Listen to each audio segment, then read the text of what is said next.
Guidance, পথ নির্দেশ, জীবনযাপনের পদ্ধতি। আল্লাহ বলে দিলেন, পৃথিবীতে যাও, শয়তান তোমাদেরকে সেখানেও প্রতারিত করার চেষ্টা করবে, তবে আমার পক্ষ থেকে অবশ্যই তোমাদের কাছে জীবনযাপনের পথ নির্দেশ আসবে, জীবন বিধান আসবে, কিতাব আসবে, নবী আসবে। ফামান তাবিয়া হুদায়া, ফামান তাবিয়া, তোমাদের মধ্যে যারা বা যেই তাবিয়া ইত্তেবা করবে। তাবিয়া মানে কি? বাংলা শব্দ।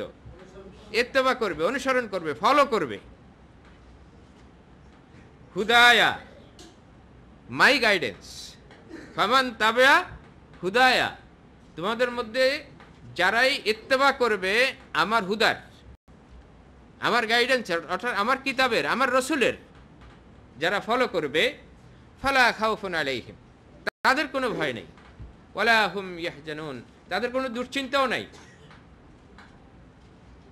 দে will come back in the জান্নাহ, তারা আবার জান্নাতে চলে আসবে। মুহাম্মদুর রাসূলুল্লাহ সাল্লাল্লাহু আলাইহি সাল্লাম আল্লাহর কিতাবকে তাঁর জীবদ্দশায় তিনি নিজে ফলো করেছেন, মানুষকে শিক্ষাদান করেছেন, প্রচার করেছেন, ফলো করেছেন এবং বাস্তবায়ন করেছেন। লিইয়ুযহিরাহু আলাদ দীনে কুল্লিহির জন্য তাকে পাঠানো হয়েছে। তিনি আল্লাহর কিতাবকে, আল্লাহর দ্বীনকে সমস্ত চিন্তাধারা, সমস্ত মতবাদ, মতাদর্শের উপর বিজয়ী করে দিয়েছেন। অতঃপর বিজয়ী করে দেওয়ার পর আল্লাহ রাব্বুল আলামিন কুরআন মজিদে সূরা আল মায়েদার 3 নম্বর আয়াতে ঘোষণা দিয়েছেন, যে আয়াতটি বিদায় হজের সময় নাজিল হয়েছে। আল ইয়াউমা আকমালতু লাকুম দীনাকুম ওয়া আতমামতু আলাইকুম নি'মাতি ওয়া রাদিতু লাকুমুল ইসলাম দীনা। আল ইয়াউমা, টুডে, আকমালতু, কামেল করে দিয়েছি, বাংলা শব্দ। আজকে কামেল, কামেল মানে কি? পূর্ণ, পারফেক্ট। আজকে আমি কামেল করে দিয়েছি। আল ইয়াউমা আকমালতু, আজকে আমি কামেল করে দিয়েছি, লাকুম, তোমাদের জন্য, দীনাকুম, তোমাদের দিনকে, ওয়া আতমামতু, এবং তামাম করে দিয়েছি। তামাম মানে কি? পূর্ণ, পূর্ণতা, তামাম, পূর্ণ, আমি পরিপূর্ণ করে দিয়েছি। ওয়া আতমামতু আলাইকুম, তোমাদের উপর পরিপূর্ণ করে দিয়েছি নি'মাতি, আমার অনুগ্রহ। অনুগ্রহ মানে হচ্ছে আল্লাহর কিতাব, আল্লাহর দ্বীন। ওয়া রাদিতু লাকুমুল ইসলাম দীনা, আর ইসলামকে তোমাদের দ্বীন হিসাবে আমি মনোনীত করে দিয়েছি। দ্বীন, দ্বীন মানে কি? জীবন ব্যবস্থা, জীবন পদ্ধতি। দ্বীন শব্দের 4টি অর্থ আছে। সূরা ফাতিহায় দ্বীন শব্দ এসেছে। সূরা ফাতিহায় যে দ্বীন শব্দ এসেছে, মালিক ইয়াউমিদ্দিন, এই দ্বীন মানে হচ্ছে প্রতিদান, প্রতিফল। দ্বীন শব্দের আরেকটি অর্থ হচ্ছে আইন। সূরা নূরে আল্লাহ তাআলা বলছেন, ওয়ালা তাখুজকুম রাফাতুন ফি দীনিল্লাহ। এখানে ব্যভিচারীদের শাস্তির প্রসঙ্গে আইন দিয়েছেন আল্লাহ তাআলা। আয-যানিয়াতু ওয়াজ-যানি ফাজলিদু কুল্লা ওয়াহিদিম মিনহুমা মিআতা জালদা। ব্যভিচারী পুরুষ এবং নারী, তাদের প্রত্যেককে 100 বেত্রাঘাত করো। এ সম্পর্কে আরো বহু আইন আছে। আল্লাহ তাআলা আরো বহু আইন দিয়েছেন। 4 জন সাক্ষী লাগবে। 4 জন সাক্ষী হাজির করতে না পারলে যে অভিযোগ উত্থাপন করলো সে শাস্তি পাবে। তো আল্লাহ তাআলা বলেন যে 100 বেত্রাঘাত করো।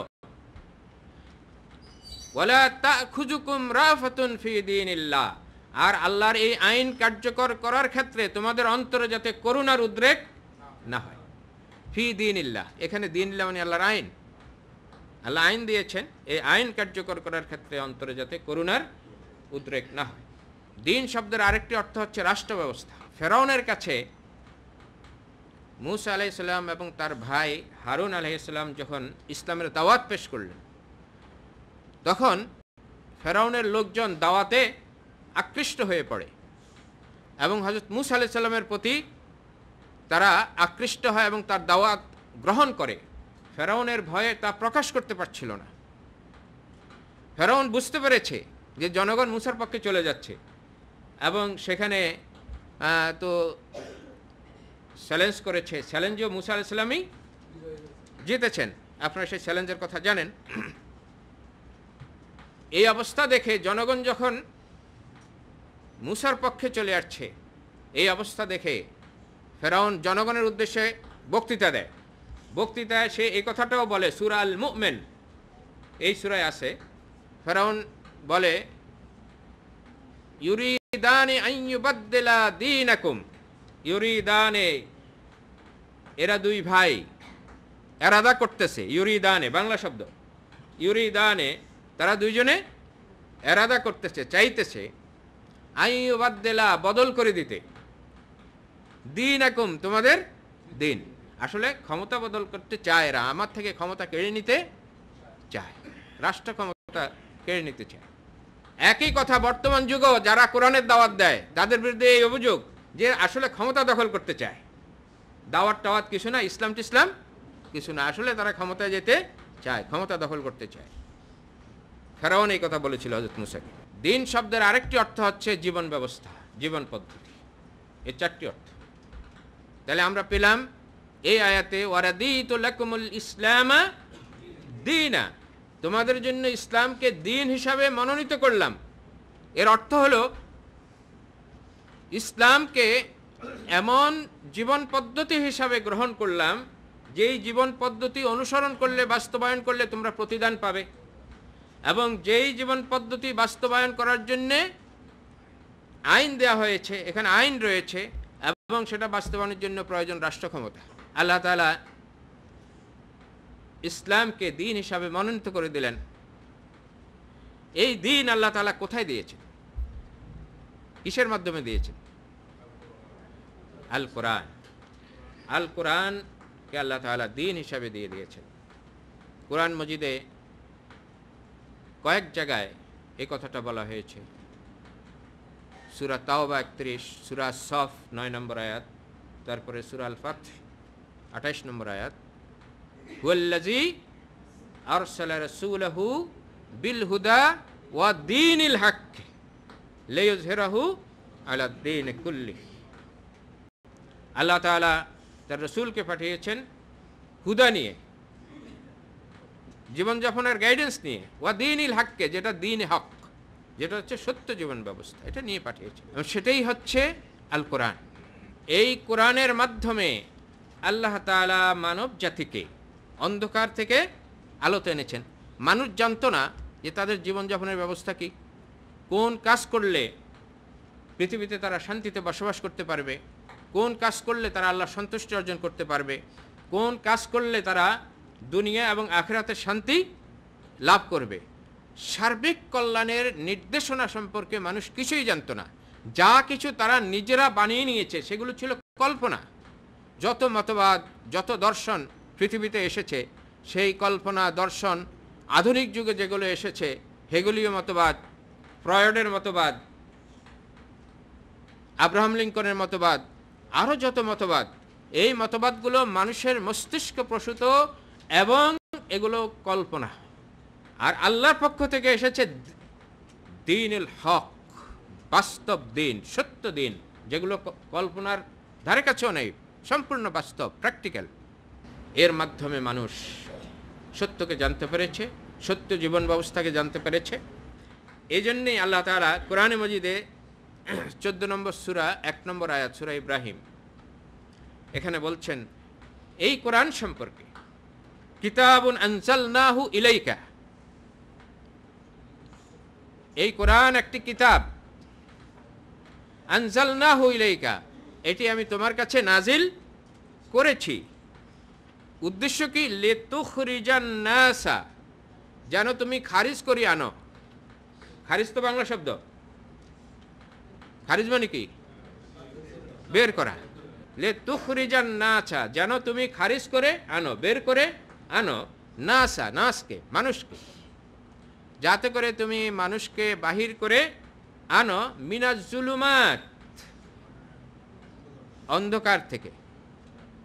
ইন্টারেস্টিং হলো জুলুমাত বহুবচন, অন্ধকারকে আল্লাহ তাআলা কোরআনে মজিদে সব জায়গায় বহুবচন ব্যবহার করেছেন।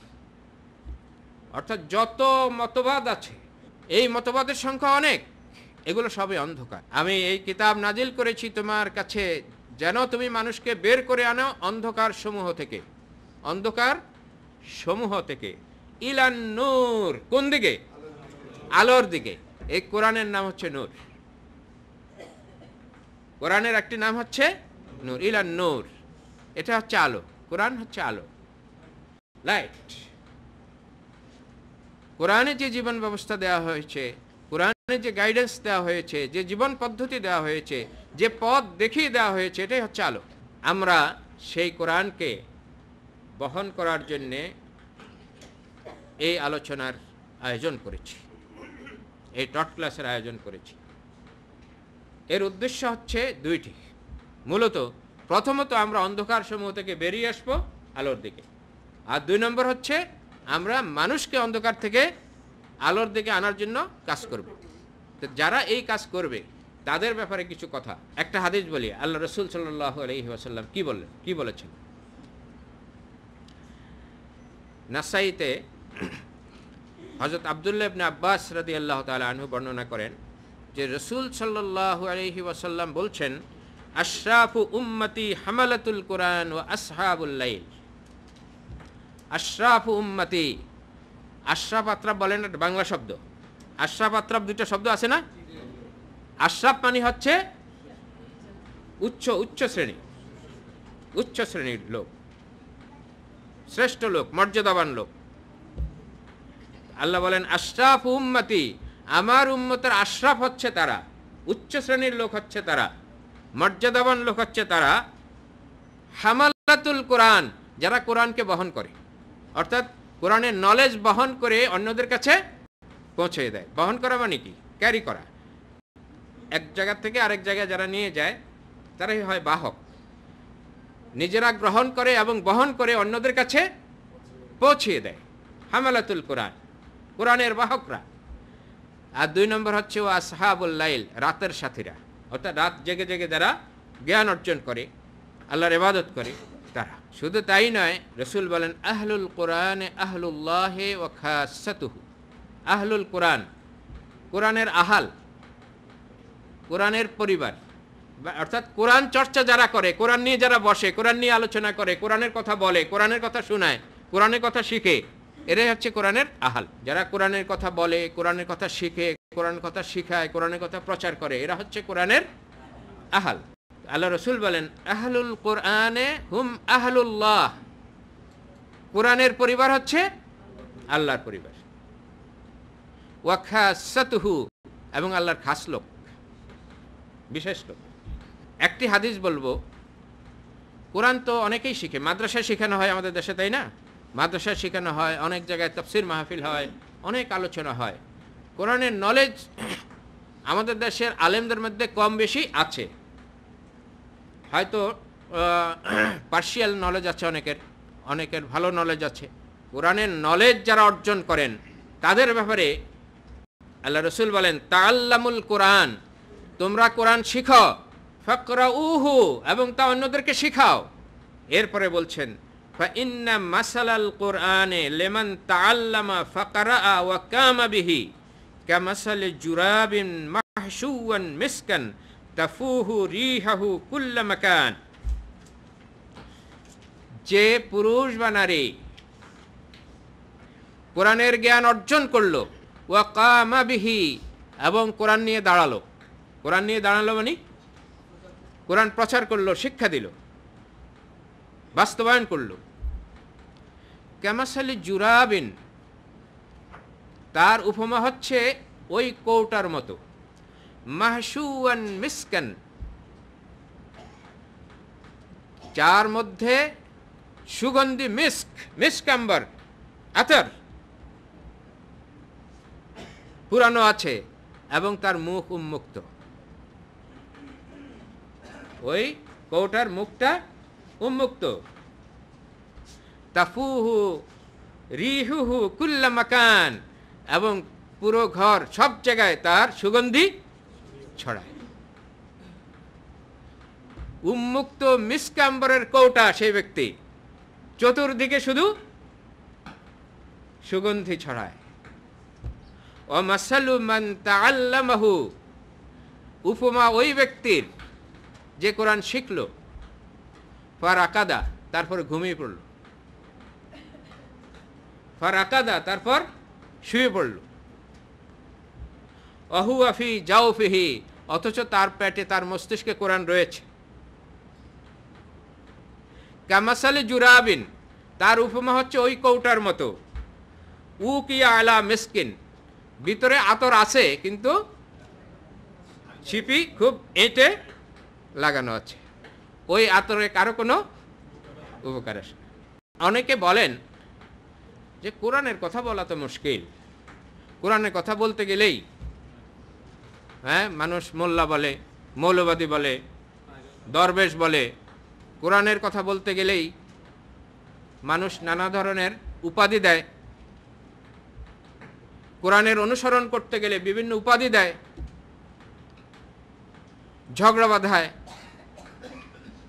সম্পর্ক ছিন্ন করতে আসে, বন্ধু বান্ধব কমে যায়। এই অবস্থায় কেমনে কোরআনের কথা বলবো? এই অবস্থা রসুলেরও হয়েছিল। রসুল সাল্লাল্লাহু আলাইহি সাল্লাম যখন কোরআনের দাওয়াত শুরু করলেন, তখন তার সব বন্ধু বান্ধব ছুটে গেছে। তাকে যারা এতদিন আস-সাদুকুল আমিন বলেছে, মহাবিশ্বস্ত মহাসত্যবাদী বলেছে, তারা সব দূরে সরে গেছে এবং বিরোধিতা করা শুরু করেছে। তারা পাথর মারা শুরু করেছে, আত্মীয় স্বজন পর্যন্ত। এই অবস্থায় কোরআনের কথা তিনি কিভাবে বলবেন? তার মন ছোট হয়ে আসছিল। আমাদেরও মন ছোট হয়ে আসে কোরআন কথা বলতে গেলে, যখন মানুষ এই ধরনের আচরণ করে। এ সম্পর্কে আল্লাহ তাআলা কোরআনে মজিদে বলেছেন, কিতাবুন উনজিলা ইলাইকা ফালা ইয়াকুন ফি সাদরিকা হারাজুম মিনহু লিতুনজিরা বিহি। মাল্টিমিডিয়া পিসি এলিফ্যান্ট রোডের কাটাবন মসজিদ কমপ্লেক্সে অবস্থিত কম্পিউটার বিক্রয়ের একটি অনন্য প্রতিষ্ঠান মাল্টিমিডিয়া পিসি। এখানে কম্পিউটারের যাবতীয় অ্যাক্সেসরিজ পাওয়া যায় এবং কম খরচে অভিজ্ঞ ইঞ্জিনিয়ার দ্বারা কম্পিউটার, প্রিন্টার, মনিটর সার্ভিসিং করা হয়। এছাড়াও দেশি বিদেশি 2000-এরও অধিক ইসলামী সিডি, ভিসিডি থেকে আপনার পছন্দের কপিটি সংগ্রহ করুন। মাল্টিমিডিয়া পিসি কম্পিউটার ও ইসলামী সিডি, ভিসিডি বিক্রয়ের একটি অনন্য প্রতিষ্ঠান। সূরা আরাফ সূরা 7 আয়াত 2, কিতাবুন উনজিলা ইলাইকা, এই কিতাব তোমার প্রতি নাজিল করা হয়েছে, ফালা ইয়াকুন ফি সাদরিকা হারাজ, তোমার অন্তরে যেন কোনো সংকীর্ণতা জায়গা না পায়, অন্তরে কোনো সংকীর্ণতা থাকবে না। মানুষ যা ইচ্ছা তা বলুক, যা ইচ্ছা তাই আচরণ করুক, যতবারে বিরোধিতা করুক, বলে যাও তুমি কোরআনের কথা। ফালা ইয়াকুন ফি সাদরিকা হারাজ, তোমার অন্তরে কোনো সংকীর্ণতা যাতে স্থান না পায়, উদার করে ফেলাও, অন্তরকে উদার করে ফেলাও। লিতুনজিরা বিহি, এই কিতাব দিয়ে মানুষকে সতর্ক করার কাজে কোনো প্রকার সংকীর্ণতা তোমার অন্তরে যাতে স্থান না পায়। কোরআনে সূরা আরাফে এক জায়গায় বলা হয়েছে, ওয়া ইন ইয়ারাউ কুল্লা আয়াতিন লা ইউমিনু বিহা, একদল লোক এমন আছে, ওয়া ইন ইয়ারাউ কুল্লা আয়াতিন, তাদেরকে যদি সব ধরনের নিদর্শনও দেখানো হয়, লা ইউমিনু বিহা, তারা ঈমান আনবে না। ওয়া ইন ইয়ারাউ সাবিলার রুশদে লা ইয়াত্তাখিজুহু সাবিলা, তাদেরকে যদি সত্যের পথ দেখানো হয়, সঠিক পথ দেখানো হয়, লা ইয়াত্তাখিজুহু সাবিলা, তারা এটাকে নিজেদের জীবন যাপনের পথ হিসাবে গ্রহণ করে না। ওয়া ইন ইয়ারাউ সাবিলাল গাইয়ে ইয়াত্তাখিজুহু সাবিলা, কিন্তু যখনই তাদেরকে কোনো ভ্রান্ত পথ দেখানো হয়, ইয়াত্তাখিজুহু, সাথে সাথে সেটা লুপে নেয়।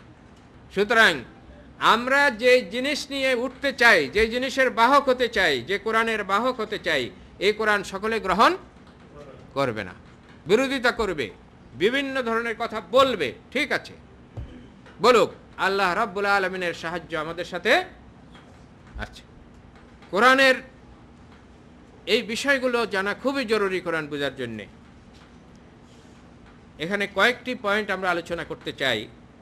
প্রথমত কোরআন নাজিলের পূর্ব ঘটনা। কোরআন নাজিলের পূর্বে মুহাম্মদ রাসূলুল্লাহ সাল্লাল্লাহু আলাইহি ওয়াসাল্লামের অবস্থা কী ছিল? আমরা সকলে জানি যে ইতিহাস সাক্ষী, ছোটবেলা থেকে, শৈশব থেকে, যুবক থেকে, যৌবন থেকে মুহাম্মদ রাসূল কখনো মিথ্যা কথা বলেননি,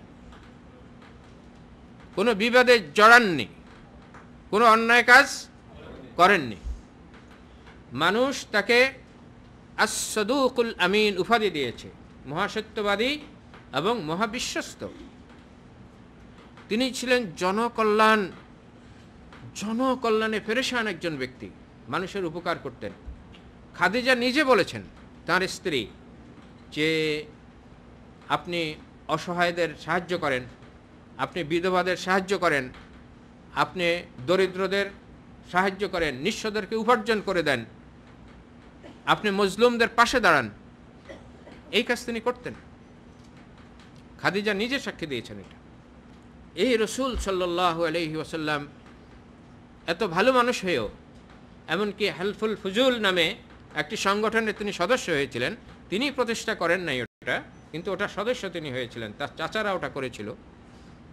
ওটার মাধ্যমেও সমাজের কোনো কল্যাণ করতে পারেননি, সমাজ থেকে অন্যায়, সন্ত্রাস, দুর্নীতি এগুলো দূর করতে পারেননি।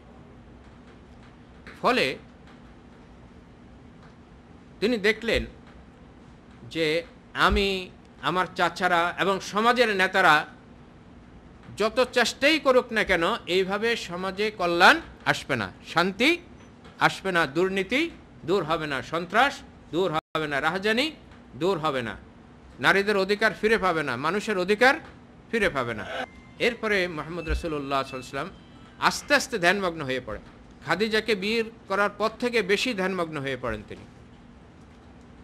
তিনি চিন্তা করতে থাকেন যে এই যে সমাজের অন্যায়, অনাচার, এগুলো দূর করার উপায় কি? এগুলো তো মানুষের পক্ষে দূর করা সম্ভব নয়, মানুষের চিন্তা দিয়ে তো এগুলো দূর করা সম্ভব নয়। এই পৃথিবী, এই মহাবিশ্ব, এগুলো কে সৃষ্টি করেছেন? সেই স্রষ্টার নির্দেশ কি আমাদের জন্য? তিনি কি চান? তার নির্দেশ কিভাবে লাভ করা যাবে? এসব চিন্তা তিনি করতে থাকেন। বিভিন্ন সূত্রের বর্ণনা থেকে আমরা এটা অবগত হই যে রাসূলুল্লাহ সাল্লাল্লাহু আলাইহি ওয়াসাল্লাম নবী হবার 6 মাস আগে থেকে হিরা গুহায় সমাজ থেকে, সংসার থেকে, ঘর থেকে, পরিবার থেকে বিচ্ছিন্ন হয়ে সেখানে অবস্থান গ্রহণ করে। কখনো তিনি 1 মাসের খাওয়া নিয়ে যেতেন, শেষ হলে আবার নিয়ে যেতেন। আবার কখনো তিনি খাওয়ার জন্য আসতেন না, খাদিজা পেরেশান হয়ে যেতেন, আসছেন না। খাদিজা নিজের দাসীদেরকে দিয়ে খাওয়া পাঠিয়ে দিতেন অনেক সময়। তিনি সেখানে ধ্যানমগ্ন থাকতেন, তিনি এই বিষয়গুলো চিন্তা করতেন। হাদিসে বুখারীতে এটাকে বলা হয়েছে তাহান্নুস, ফাতাহান্নাসা। তাহান্নুসের মানে হচ্ছে তিনি এক আল্লাহকে নিয়ে ধ্যান করেছেন। আল্লাহর পক্ষ থেকে কিভাবে বিধান পাওয়া যাবে, পথ নির্দেশ পাওয়া যাবে, কিভাবে মানুষের কল্যাণের জন্য হেদায়েত পাওয়া যাবে, এই চিন্তাগুলো তিনি করতেন। অধিকাংশ সময় যখন তিনি আসতেন না ফিরে, খাওয়ার জন্য না খেয়ে থাকতেন দিনের পর দিন, নিজের স্বাস্থ্যের প্রতি একবারে উদাসীন হয়ে পড়েছিলেন তিনি। খাদিজা নিজে, হাদিসে আছে, খাবার নিয়ে যেতেন। এই হেরা কাবা থেকে প্রায় 3 মাইল পূর্ব দিকে। আপনারা যারা হজে গেছেন অনেকেই সেখানে হয়তো গিয়েছেন, কেউ উঠারও চেষ্টা করেছেন বা উঠেছেন। হেরা গুহা আমরা বলি, হেরা আসলে পাহাড়ের নাম না, ওই পাহাড়টার এখন নাম হচ্ছে জাবালুন নূর, জাবাল আর নূর, নূরের পাহাড়। নূর তো কোরআন, ওখানে কোরআন নাজিল হয়েছে, এজন্য ওটাকে বলা হয় জাবালুন নূর। ওই পাহাড়েরই একবার সর্বোচ্চ চূড়া হচ্ছে হেরা, ওখানে একটা গুহা আছে। ওই গুহাটি পশ্চিমমুখী, অর্থাৎ কাবার দিকে। এখন বড় বড় উঁচু উঁচু বিল্ডিং হয়েছে, এখন দেখা যায় না। তখন ওই গুহাতে বসলে সরাসরি কাবা দেখা যেত। কাবার দিকে ফিরে রাসূল সাল্লাল্লাহু আলাইহি ওয়াসাল্লাম ওখানে ধ্যান করতেন। খাদিজা ওখানে উঠতেন। তখন এখন তো লোকেরা উঠতে উঠতে একটা পথ হয়েছে মোটামুটি, তবুও পাথর। তখন তো একবার জগদ্দলময় ছিল, পাথরে বড় বড় পাথরের টুকরা ছিল, সেখানে উঠা ছিল খুবই কঠিন ব্যাপার। খাদিজা সেখানে উঠেছেন, তার স্বামীকে খাবার দিয়ে এসেছেন। এত স্বামী ভক্ত ছিলেন তিনি। সেখানে রসুলকে সান্ত্বনা দিয়ে আসতেন। সেখানে ধ্যান করতে করতে নিচে এমন চিন্তা করতেন যে তিনি মনে হতো যেন এই পৃথিবী ধ্বংসশীল, মানুষের মৃত্যু হবে, এই অন্যায় অনাচারের বিচার হবে, এগুলো তিনি চিন্তা করতেন। চিন্তা করতে করতে করতে করতে তিনি চিন্তায় এতটা আত্মমগ্ন হয়ে যেতেন, অনেক সময় নিজের জীবনের আশঙ্কা করতেন। একবার তো তিনি ফিরে এসে খাদিজাকে বলেন, খাদিজা, আমার মনে হয় আমি যেন কেমন হয়ে গেছি, আমি আমার জীবনের আশঙ্কা করছি। খাদিজা বললেন যে না, আপনি তো ভালো চিন্তা করছেন, আপনি তো মানুষের কল্যাণ চিন্তা করছেন, আপনি তো স্রষ্টাকে নিয়ে চিন্তা করছেন, আপনার ক্ষতি কেউ করবে না। বেশ অনেক দিন আসেন নাই ওহী নাজিল হওয়ার আগ পর্যন্ত। খাবার হয়তো ফুরিয়ে গেছে। এরই মধ্যে তিনি এই 6 মাসের শেষের দিনগুলোতে তিনি যখন স্বপ্ন দেখতেন, তন্দ্রা এসে যেত তার ধ্যান করতে করতে, স্বপ্ন দেখতেন। এই স্বপ্নগুলো দিনের বেলা দেখতেন, স্বপ্ন যা দেখেছেন বাস্তব তাই ঘটছে, সত্য স্বপ্ন। হাদিসে বলা হয়েছে আর রুইয়াস সাদেকা, আর রুইয়াস সাদেকা। আমরা ক্লাসে আলোচনা করেছি নবীদের স্বপ্ন বাস্তব, সত্য এবং ওহী।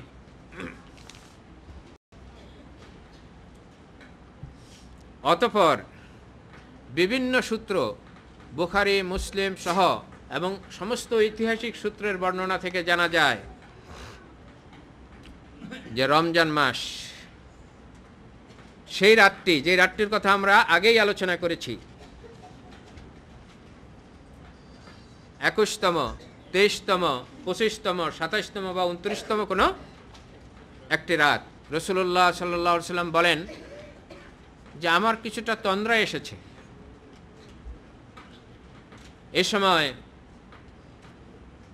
আমার কাছে এক ব্যক্তি এসে উপস্থিত। তিনি এসেই আমাকে বললেন, ইকরা, ইকরা, পড়ুন।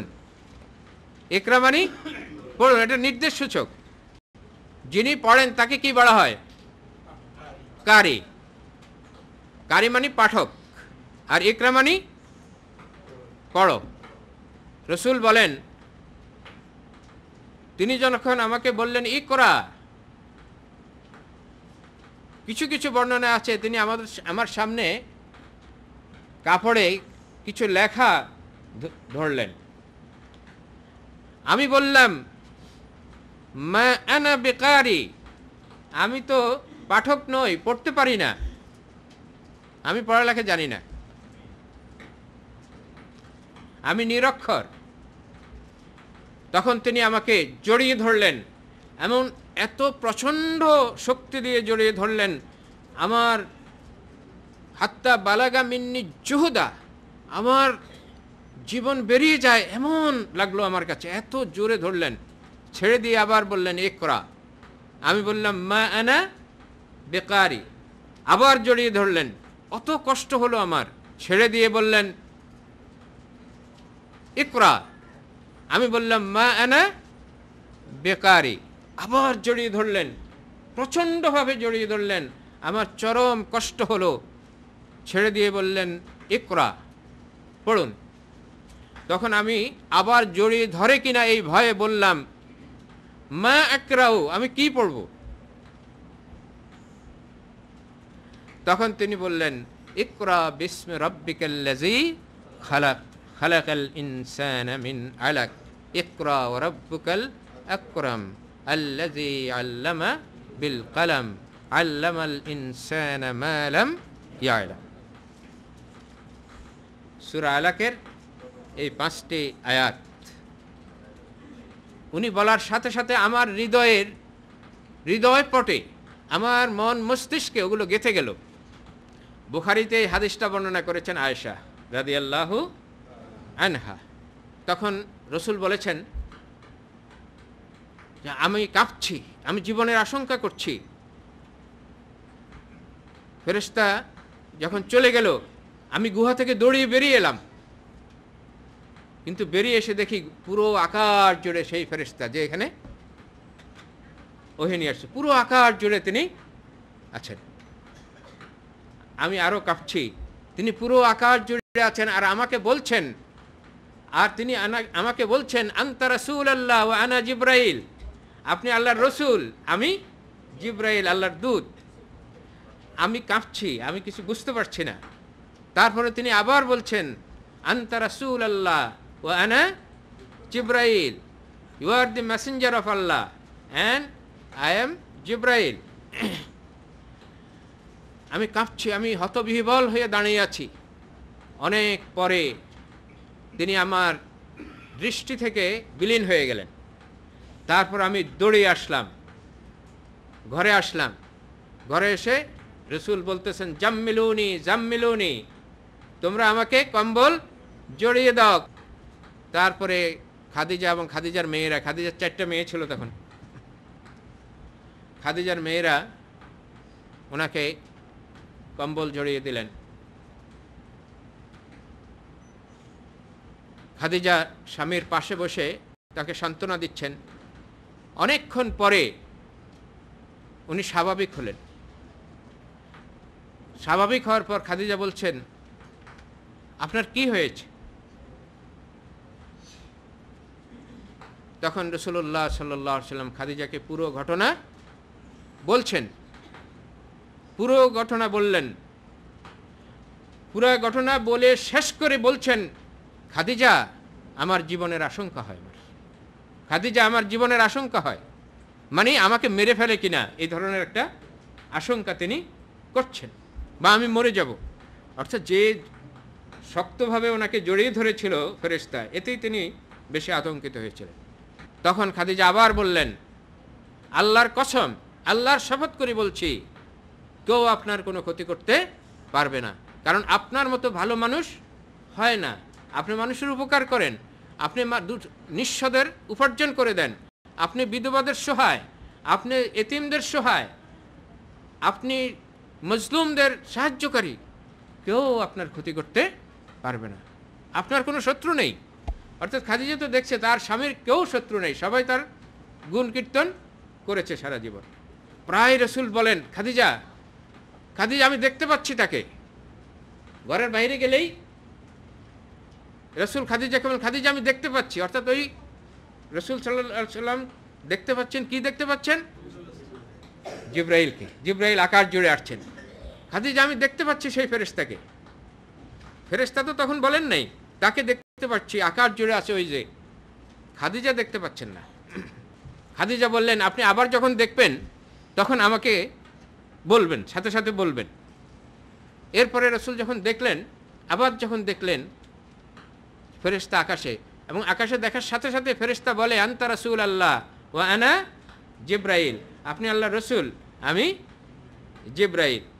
রাসূল বললেন খাদিজা আমি দেখতে পাচ্ছি, আমি তাকে দেখতে পাচ্ছি। এই কথা বলার সাথে সাথে খাদিজা বসে পড়লেন, বসে বললেন আসেন। রাসূল আসলেন, আসার পর বললেন আপনি আমার বাম উরুর উপর বসুন। রাসূল খাদিজার বাম উরুর উপর বসলেন।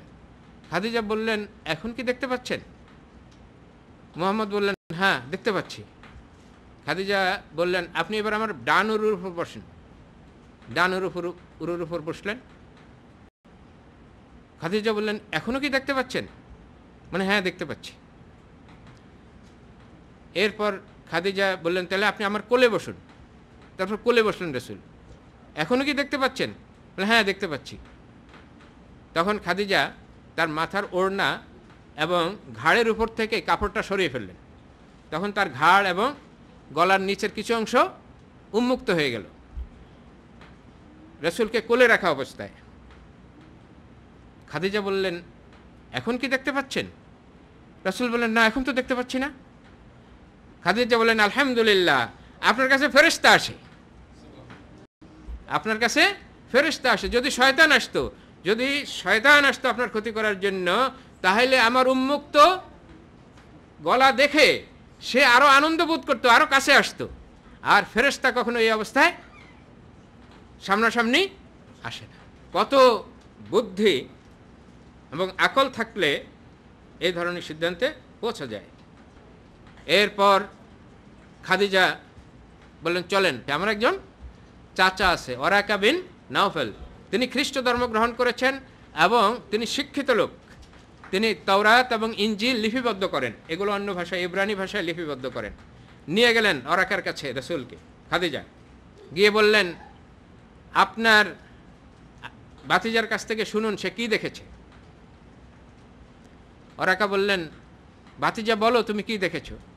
তারপর রসুল বর্ণনা দিলেন তিনি কি দেখেছেন। সব বর্ণনা দেওয়ার পর ওরাকা বলল, আল্লাহর কসম, তোমার কাছে সেই ফেরেশতা আসে যেই ফেরেশতা মুসার কাছে ওহী নিয়ে আসতো। খাদিজা আলহামদুলিল্লাহ বলে রসুলকে নিয়ে আসলেন। এরপর কিছুদিন ওহী আসা বন্ধ থাকে, ফাতরাতুল ওহী বলে, ওহীর বিরতি। অর্থাৎ যে ধকল রসুলের উপর গেছে, এই ধকলটা সবার জন্য কিছুদিন বিরতি দেয়া হয়। এরপরে বিভিন্নভাবে ওরাকার মাধ্যমে খাদিজার প্রত্যয়ী মন এবং রসুলের মধ্যে আস্তে আস্তে প্রত্যয় জন্ম নেয়। এভাবে রসুল বুঝতে পারেন যে সত্যিই আল্লাহর পক্ষ থেকে ফেরেশতা তার কাছে আসছে। এখন ধীরে ধীরে রসুল সাল্লাল্লাহু আলাইহি ওয়াসাল্লাম ওই ফেরেশতার জন্য আবার পেরেশান হয়ে যাচ্ছেন। এখন ফেরেশতা দেখেন না, ফেরেশতা আসছে না কেন, এই জন্য তিনি পেরেশান হয়ে যাচ্ছেন। তিনি বারবার যাচ্ছেন হেরার গুহায়। হেরার গুহায় একটা হাদিসের বর্ণনায় আসছে, তখন তো না, তিনি বলেন যে আমার ইচ্ছা হচ্ছিল যেন পাহাড় থেকে ঝাঁপিয়ে পড়ি, ফেরেশতা কেন আসছে না। পাহাড়ে থাকা অবস্থায় অথবা পাহাড়ে পায়চারি করছেন এই সময়, অথবা বাসায় শুয়ে আছেন এই সময়, কয়েকটা বর্ণনা আছে। এই সময় আবার ফেরেশতা আসলো। কোনো কোনো বর্ণনা অনুযায়ী 6 মাস পর আবার আসলেন জিব্রাইল। এবার জিব্রাইলকে পেয়ে আল্লাহ রসুল খুশি হয়ে গেলেন।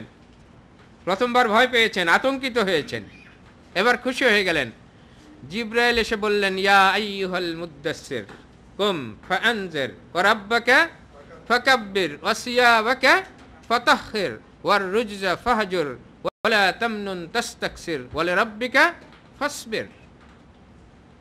7টা আয়াত সূরা আল মুদ্দাসসিরের নাজিল হল। আল্লাহ রসুল খুশি হয়ে গেলেন। এই আয়াতগুলোতে কি নির্দেশ দেয়া হলো? হে কম্বল জড়িয়ে বিশ্রাম গ্রহণকারী, কুম, স্ট্যান্ড আপ।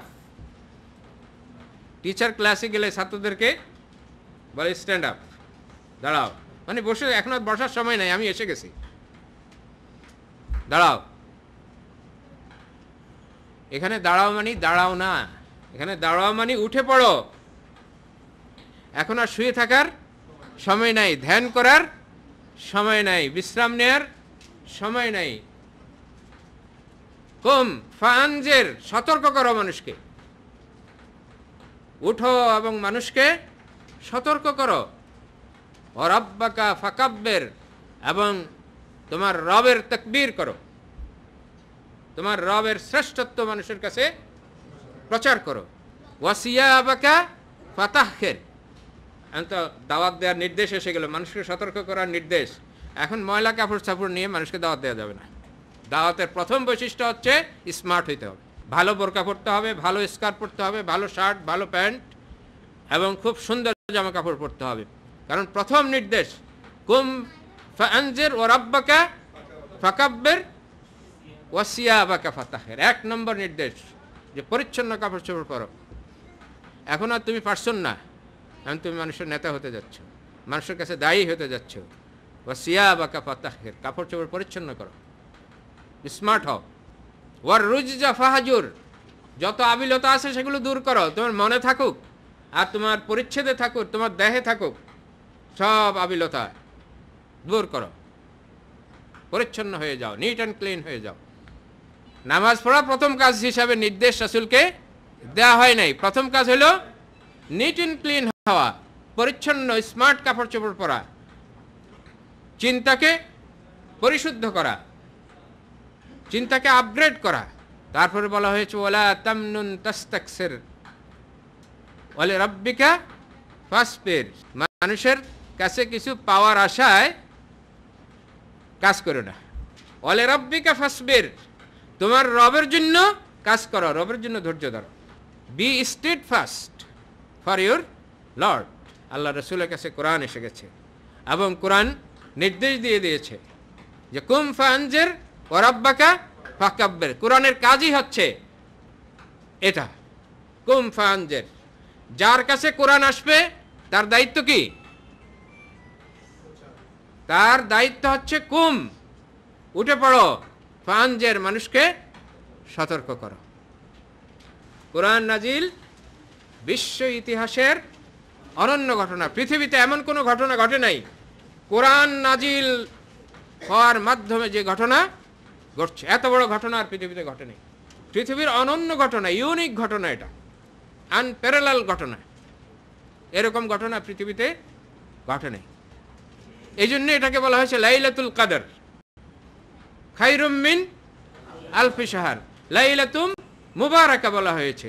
আবার সূরা নাজমে বলা হয়েছে ফিহা ইউফরাকু মিন কুল্লি আমরিন হাকিম। এই রাত্রে সমস্ত কাজের ফয়সালা দেওয়া হয়, পরবর্তী 1 বছরের ফয়সালা হয়ে যায় রাত্রে। এবং কিরকম ফয়সালা? হাকিম, বিজ্ঞানসম্মত ফয়সালা হয় কোরআন নাজিলের কারণে। অনন্য ঘটনা। আমরা এখানে দেখেন 23টা পয়েন্ট দিছি এই অনন্য ঘটনা কিভাবে হলো। 1 নম্বরে দেখুন, আল কোরআন মানুষের কাছে আল্লাহ রাব্বুল আলামিনের সর্বশ্রেষ্ঠ এবং অকাট্য নিদর্শন। আল্লাহর কোনো নিদর্শন এমন নাই পৃথিবীতে কোরআনের মতো। এখন আল্লাহর সব সৃষ্টি তো নিদর্শন। এই মহাবিশ্ব, আল্লাহ বলছেন যে এই যে মহাবিশ্বের সৃষ্টি, দিন রাতের আগমন, এগুলো সব আল্লাহর নিদর্শন। এগুলো অনন্তকালের নিদর্শন, সবসময় ছিল এবং আছে, থাকবে। শুধু মানুষের জন্যে আল্লাহ তাআলা এমন একটি নিদর্শন পাঠালেন যেই নিদর্শনের কাছে সমস্ত বিরোধী, সমস্ত অপপ্রচারকারী, সমস্ত ষড়যন্ত্রকারীরা অক্ষম। এমন একটি নিদর্শন। কেমন? পৃথিবীর সকল মানুষ যদি একত্র হয়, এই কোরআন কি মুছে ফেলতে পারবে? মুছে ফেলতে পারবে না। কোরআন মুছে ফেলা কারো পক্ষে সম্ভব নয়। এমন একটি নিদর্শন। এই কোরআনকে চ্যালেঞ্জ করে কোরআনকে পরাজিত করতে পারবে, এটা কি সম্ভব কারো পক্ষে? এই যাবৎ চ্যালেঞ্জ করেছে।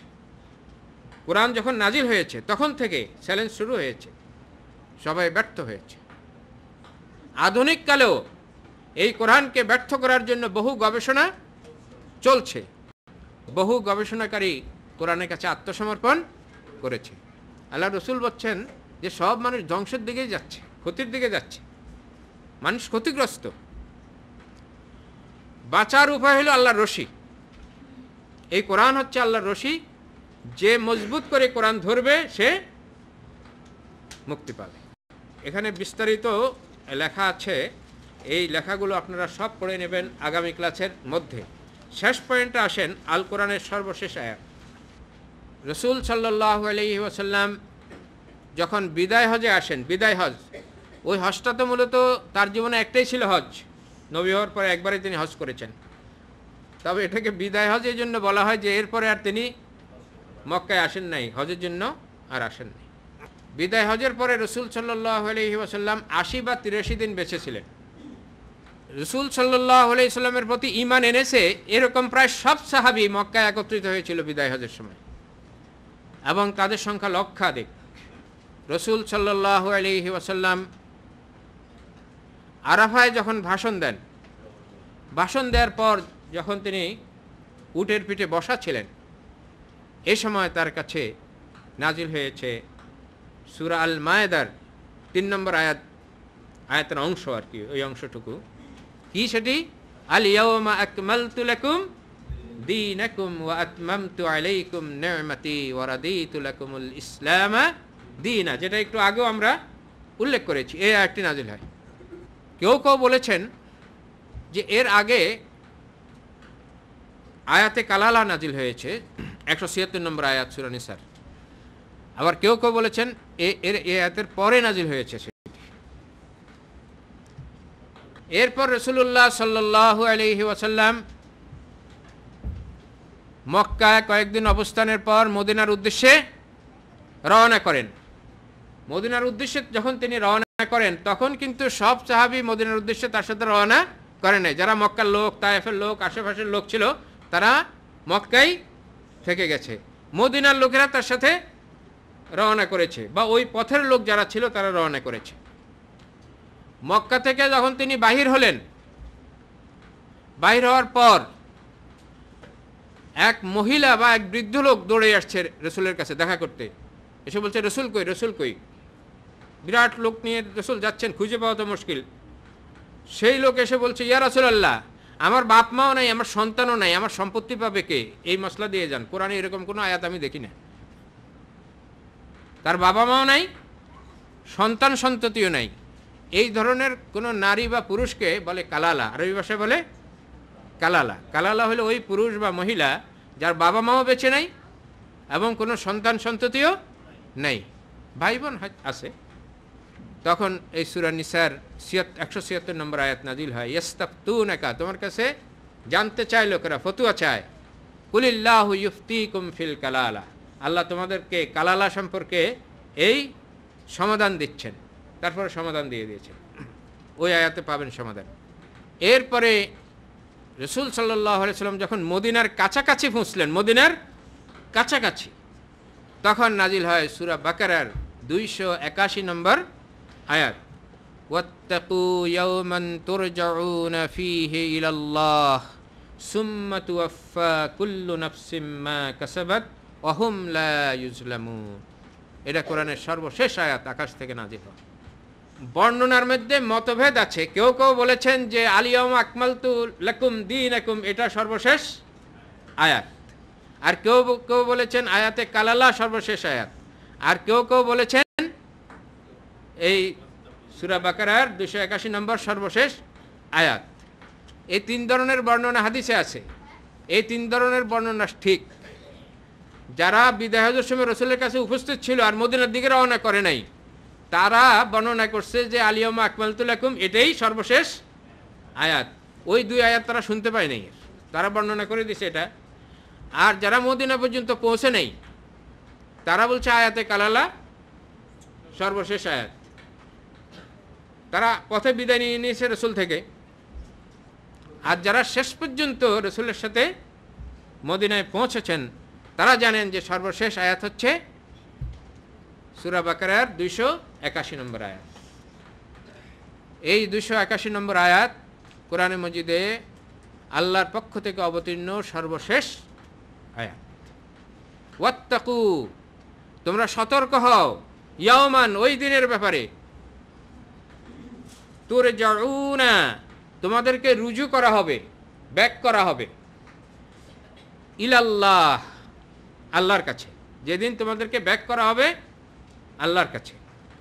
সুম্মা তুওয়াফা কুল্লু নাফসিন, সুম্মা তুওয়াফা, তারপরে পুরোপুরি দেওয়া হবে, কুল্লু নাফসিন, প্রত্যেক ব্যক্তিকে, মা কাসাবাত, সে যা অর্জন করেছে পৃথিবীতে। অহুম লা ইউজলামুন, তাদের উপরে কোনো অবিচার করা হবে না।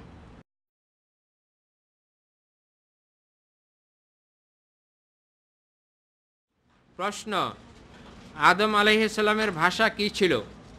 আদম আলাইহিস সালামের ভাষা কি ছিল এটা জানার কোনো সূত্র আমাদের কাছে নেই। মৃত ভাষা, মৃত, এখন আর সেই ভাষা পৃথিবীতে নাই, এবং সেই ভাষার নামও আমাদের জানা নাই, আল্লাহ আমাদেরকে জানান নাই। কোরআন কি শুধু মানুষের জন্য নাকি জিনদের জন্য? কোরআন নিজে বলছে হুদাল লিন্নাস, শাহরু রমাদান আল্লাযী উনজিলা ফীহিল কুরআন হুদাল লিন্নাস, মানুষের জন্য এটা গাইডেন্স। তবে জিনেরা কোরআন শুনেছে, এটা কোরআনে আছে এবং কোরআনকে তারা ফলো করবে, এই ধরনের একদল জিন এটা শপথ করেছে। আজকের দেওয়া শীটের 4 নম্বর পৃষ্ঠাতে 28 নম্বর লাইনে উল্লেখিত খাদিজা আনন্দে উৎফুল্ল হয়ে বললেন, হে আমার চাচাতো ভাই, আপনি নিশ্চিত হন কথাটি কি তিনি কাকে উদ্দেশ্য করে বলেছেন? তার স্বামীকে উদ্দেশ্য করে বলেছেন, রাসূলুল্লাহ সাল্লাল্লাহু আলাইহি সাল্লামকে উদ্দেশ্য। চাচাতো ভাই, তিনি আত্মীয়তা, আগের থেকে আত্মীয়তা ছিল তো, রাসূল সাল্লাল্লাহু আলাইহি সাল্লামের পিতা আব্দুল্লাহ খাদিজার চাচা হতেন সেই সূত্রে। দেশকে ভালোবাসা ইমানের অঙ্গ, কথাটি কোরআন হাদিসের আলোকে কতটুকু গ্রহণযোগ্য, এটি ইমানের কোনো শাখা কিনা দয়া করে বলবেন। দেশকে ভালোবাসার ব্যাপারে একটি হাদিস উল্লেখ করা হয়, দেশকে ভালোবাসা ইমানের একটি অঙ্গ। হ্যাঁ, হুব্বুল ওয়াতানে মিনাল ইমান, এটি হাদিস বলে আমাদের জানা নেই। তবে রাসূলুল্লাহ সাল্লাল্লাহু আলাইহি ওয়াসাল্লাম দেশ রক্ষার জন্যে, যে দেশ মুসলমানদের দেশ রক্ষার জন্যে যারা সীমান্ত পাহারা দেবে তাদেরকে সর্বোত্তম মুজাহিদ বলেছেন এবং তাদেরকে জান্নাতের সুসংবাদ দিয়েছেন। মহিলাদের জন্য ঘরে বসে একা একা সূরা তারাবি পড়া উত্তম, নাকি মহিলারা মিলে হাফেজ রেখে খতম তারাবি পড়া উত্তম? কোনটাতে সওয়াব বেশি হবে? খতম তারাবি পড়লে কোনো সওয়াব আছে বলে কোনো হাদিস কোরআনে নাই, পুরুষ হোক আর মহিলা হোক। জামাতে তারাবি পড়লে সওয়াব বেশি হবে, এটাও কোরআন হাদিসে নেই। তারাবি একা পড়া আর জামাতে পড়া, এই দুইটার মধ্যে পার্থক্য নেই। তবে নফল নামাজ একা পড়ার মধ্যে সওয়াব বেশি, এটা বিভিন্ন হাদিস থেকে জানা যায়। যারা খতম তারাবির জন্যে খুব পেরেশান হয়ে যান, তারা কি কোরআন বুঝেন? হাফেজ সাহেবরা যা পড়েন তারা বুঝেন? এটা দুইটা দিক, একটা হলো উচ্চারণও সঠিকভাবে বুঝেন না, অন্য দিক থেকে অর্থ তো বুঝেন না। সর্বোত্তম হইল তারাবির নামাজ যদি আপনি বুঝে পড়েন এবং অল্প পড়েন, কোরআনের অল্প অংশ পড়েন, তাহলে এটার মধ্যেই সওয়াব বেশি। বুঝে এক আয়াত যদি বুঝে পড়েন আর গোটা কোরআন যদি না বুঝে পড়েন, তো কোনটা সওয়াব বেশি? এক আয়াতে সওয়াব বেশি। একজন ভাই জিজ্ঞাসা করছেন কমপক্ষে কত রাকাত পড়তে পারেন? কমপক্ষে 2 রাকাত পড়তে পারেন, আর বেশির পক্ষে 100 রাকাতও পড়তে পারেন। আল্লাহ রসুল এটার কোনো নিয়ম করে দিয়ে যান। রসুল সাল্লাল্লাহু আলাইহি সাল্লামের যুগে তারাবির নামাজের কোনো রেওয়াজ ছিল না। হযরত আবু বকরের যুগেও কোনো রেওয়াজ ছিল না। হযরত উমর রাদিয়াল্লাহু তাআলা আনহুর যুগে এই রেওয়াজ চালু হয়, তবে তারাবির নামাজ নয়, রাতের নামাজ। এটা সম্পর্কে রসুল সাল্লাল্লাহু আলাইহি সাল্লামের যুগে যেটা হতো, রসুল সাল্লাল্লাহু আলাইহি সাল্লাম বললেন, সাহাবীদেরকে বলেছেন যে রমজান মাসে যারা দিনে রোজা রাখবে এবং রাতে দাঁড়াবে, রাতে কিয়ামুল লাইল করবে, নামাজ পড়বে, তাদের জন্য আল্লাহ তাআলা তাদের পূর্বের গুনাহ মাফ করে দেবেন। অর্থাৎ রাত্রে বেশি নামাজ পড়ার কথা বলেছেন, কিন্তু আল্লাহ রসুল কোনো জামাত করেন নাই, এ ধরনের কোনো জামাত করেন নাই। কত রাকাত পড়তে হবে এ ব্যাপারেও কিছু বলেন নাই। প্রশ্ন, কোনো বিষয়ে সিদ্ধান্ত নেওয়ার ক্ষেত্রে কোনো আমল আছে কি, কোনো কাজ, এ ব্যাপারে ইস্তেখারা করার গুরুত্বপূর্ণ বিষয় হইলে হুজুর সাল্লাল্লাহু আলাইহি ওয়াসাল্লাম পরামর্শ দিয়েছেন ইস্তেখারা করার জন্য। ইস্তেখারার মাধ্যমে যদি আপনি স্বপ্নের তাবির বুঝেন তাহলে সেইভাবে করবেন, নিজে না বুঝলে অন্য কারো কাছে পরামর্শ নেবেন। ইস্তেখারার মাধ্যমে সিদ্ধান্ত পাওয়া যাইতেও পারে, নাও যাইতে পারে, তবে ইস্তেখারার সিদ্ধান্ত কোনো শরঈ গুরুত্ব নেই। তেলাওয়াত প্রসঙ্গে 4 নম্বর আয়াতে উল্লেখ আছে, অর্থ উপার্জন ও বাহাবা অর্জনের উদ্দেশ্যে কোরআন তেলাওয়াত করা হারাম। এটা তো ঠিকই, অর্থ উপার্জনের উদ্দেশ্য থাকবে না, এবং বাহাবার জন্য কোরআনকেও পাঠ করবে না। বড় ব্যবসায়ী যাদের ব্যাংক লোন থাকে তারা দাবি করে আমাদের জাকাত দিতে হবে না, কিন্তু তাদের জীবনযাত্রার মান একই রকম।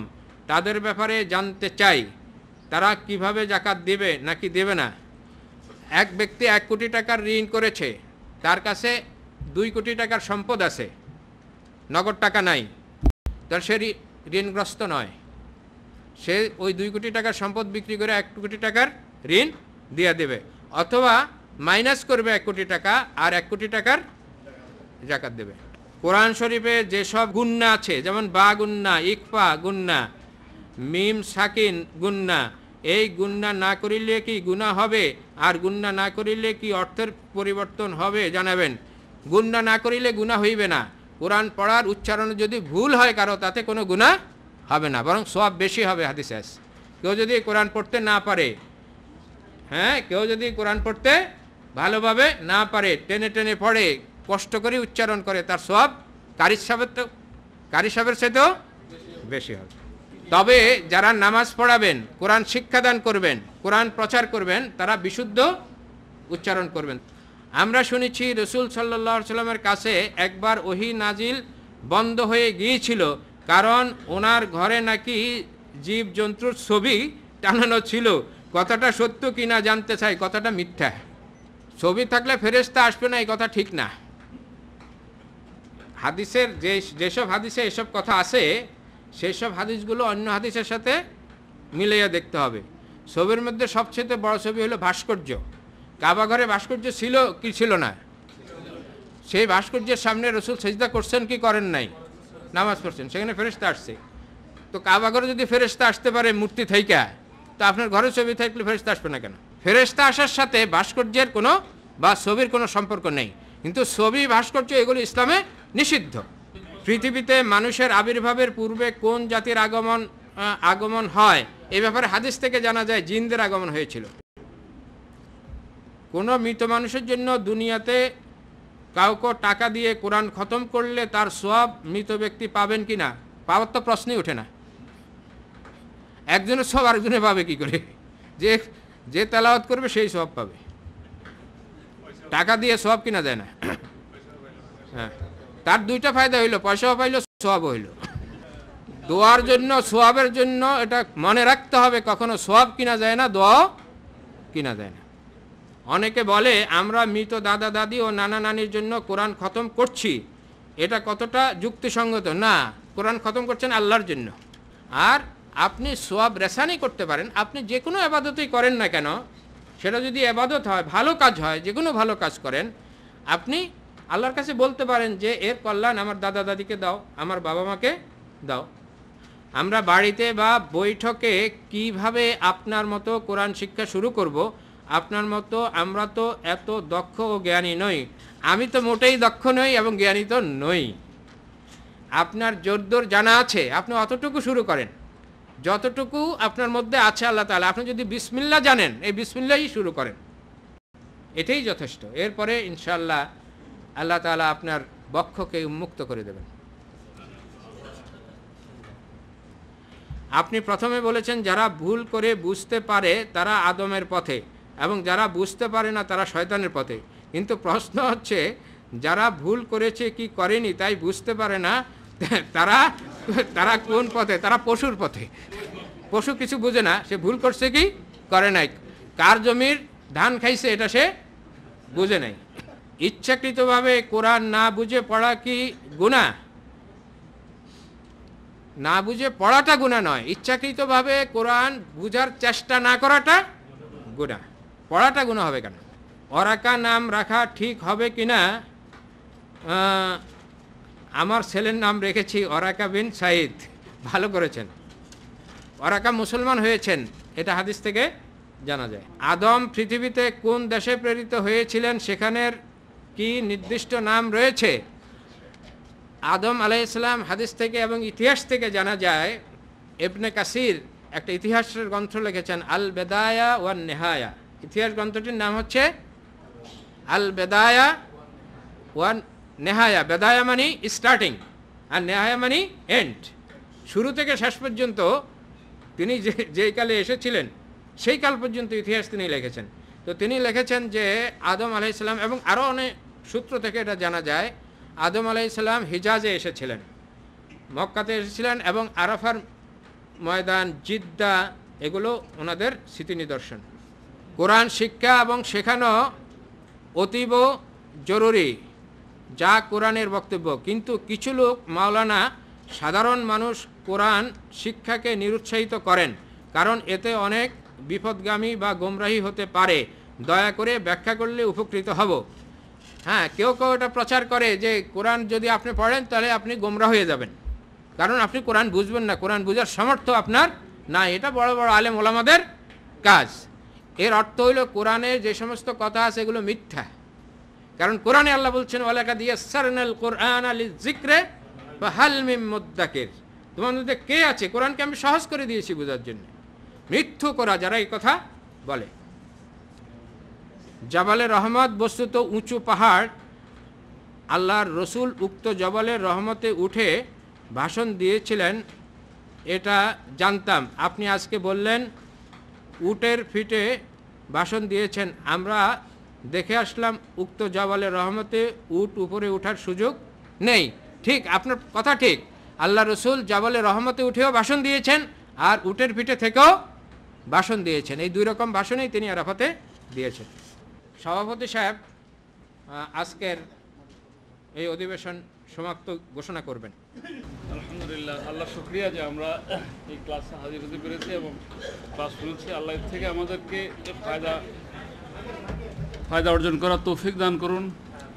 একটি কথা শুধু আপনাদের খিদমতে বলবো, হযরত আদম আলাইহিস সালামের কথা উল্লেখ করা হয়েছে। ওনারা বেহেশতে আল্লাহর হুকুম অমান্য করার কারণে বেহেশতের পোশাক খুলে গিয়েছিল। কথাটি খুবই তাৎপর্যপূর্ণ। আমরা যদি আল্লাহর হুকুম অমান্য করতে থাকি আমাদের শরীর থেকে পোশাক খুলে যাবে, আমরা আল্লাহর হুকুমের অবাধ্য হতে থাকব। এটার নমুনা আমাদের দেশ, সমাজ, পৃথিবী। মানুষের পোশাক সংক্ষিপ্ত কারা করে? যারা আল্লাহর হুকুম মানে না। এটা একটা সিম্বলিক। যতটুকু আমরা আল্লাহর হুকুম লঙ্ঘন করতে থাকব ততটুকু দুনিয়াতে আমরা লজ্জাহীন হয়ে পড়ব। আল্লাহ আমাদেরকে হেফাজত করুন। আল্লাহ কোরআন থেকে ফায়দা নেওয়ার তৌফিক আমাদের দান করুন। আপনারা যারা এসেছেন এই রমজানে আপনাদের সবাইকে আন্তরিক মোবারকবাদ জানাচ্ছি।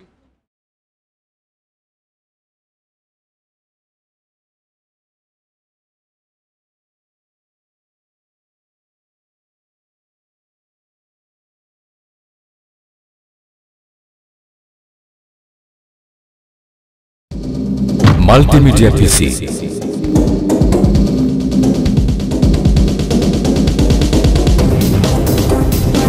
মাল্টিমিডিয়া পিসি।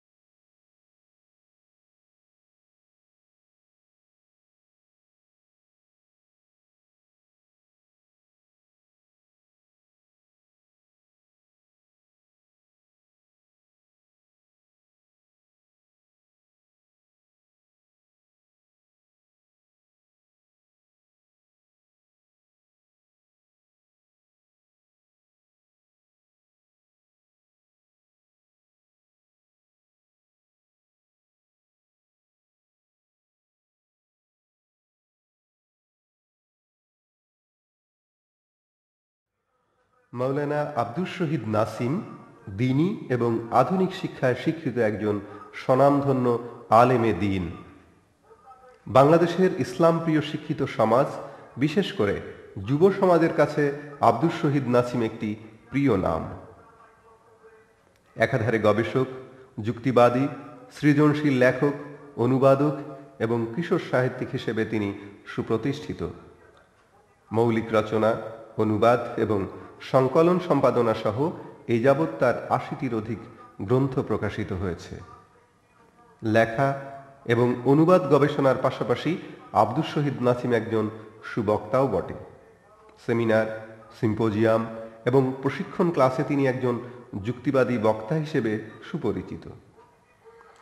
বাংলাদেশ কোরআন শিক্ষা সোসাইটির সভাপতি আব্দুস শহীদ নাসিম সুধী সমাজের কাছে একজন কোরআন গবেষক এবং কোরআনের শিক্ষক হিসাবে সুপরিচিত। কোরআন ক্লাস পরিচালনা এবং কোরআনের আহ্বায়ক তৈরির উদ্দেশ্যে তিনি আধুনিক শিক্ষিতদের নিয়ে বিভিন্ন সময় প্রশিক্ষণমূলক কোরআন ক্লাস চালিয়ে আসছেন। বর্তমানে রাজধানীর বিয়াম মিলনায়তনে তিনি টুয়ার্ডস আন্ডারস্ট্যান্ডিং দি কোরআন শীর্ষক একটি টিওটি ক্লাস বা ট্রেনিং অফ টেইনার্স ক্লাস পরিচালনা করছেন।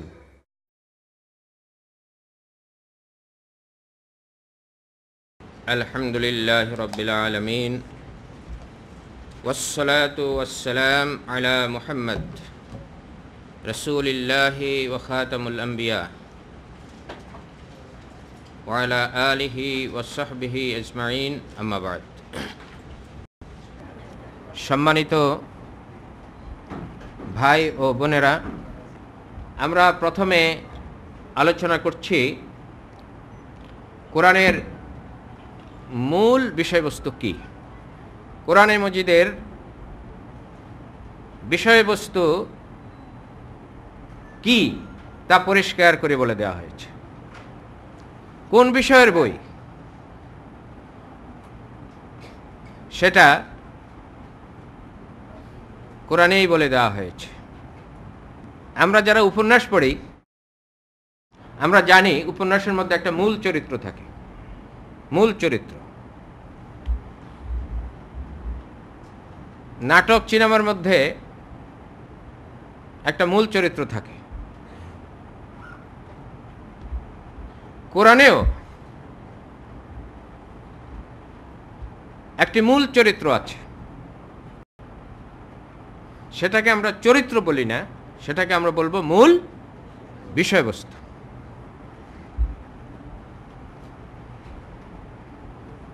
কোরআন মজিদে আন-নিসা,